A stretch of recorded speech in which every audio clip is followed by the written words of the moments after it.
I'm going to share something I don't really feel comfortable sharing, but nonetheless, I used to be a weed smoker. Yeah, and it was an everyday thing for me. And I want to share something that I experienced when some tip, advice I want to give you, something that I noticed, what I did before I smoked. Like what made me to smoke actually. So this can be a good tip for anyone who has any addiction, like literally any addiction.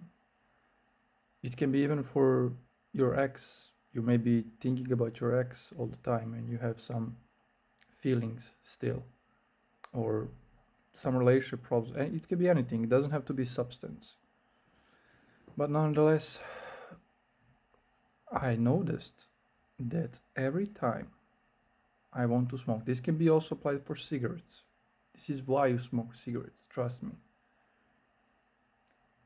Every time I want to smoke, I'm visualizing myself sitting on the couch and smoking.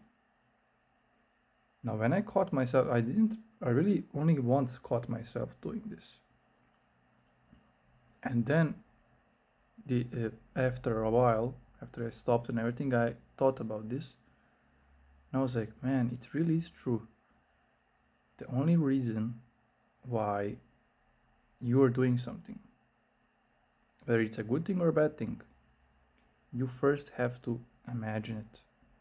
So people see addictions as like, it's something I feel like the need to do something. But the only reason why you feel to do it is because you thought about it first.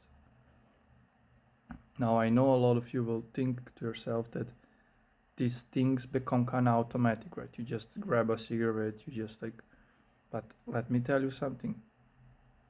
If something is not in your house, you have to think about it. Like if you don't have cigarettes at your house, if you don't have the whatever, the alcohol, you have to think to yourself first, oh my God, I need to buy. And this feeling comes up like, it's like a bad feeling, that addicted feeling, right? I don't know how to call it.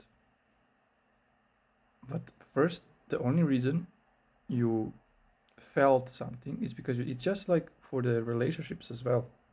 The only reason you still feel something for him is because you first think about him.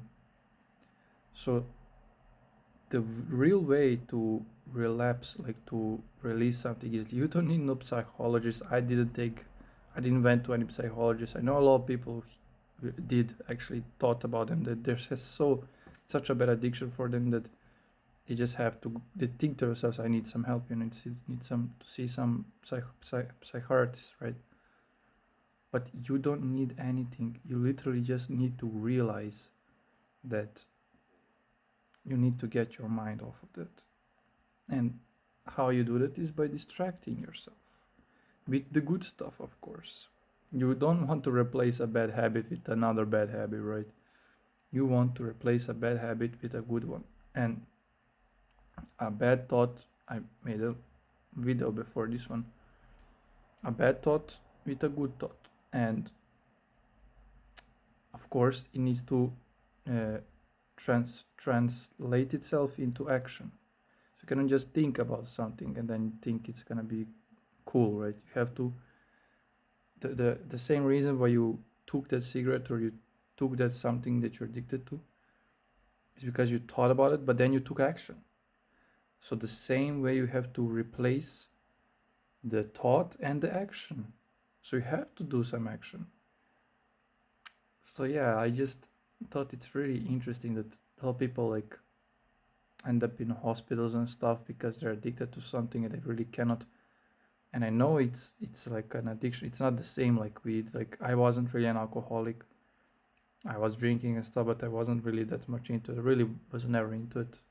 Only the weed was like the thing for me. And I did a lot of other stuff, right? But that's another video for another day. But this was really a real big problem for me.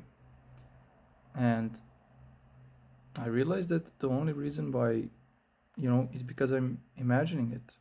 It's like, imagine something else. the way I let go of it is literally by distracting myself. I really went into self-improve. I read a lot of books later. I really distracted myself. Still, in the night, when I close my eyes and I want to go to sleep, it was on my mind, of course. After all, I needed really long time, 6 months to a year, to really let go of it. But nonetheless, I start working on myself, and after a while, I started identifying myself as a guy who is working on himself instead of a weed smoker. And that is the big issue. You're identifying yourself as like the weed smoker as well. Of course, it's another video for another day as well. I kind of mentioned this identification stuff in my last video, so if you want to go check it out. See you in the next one.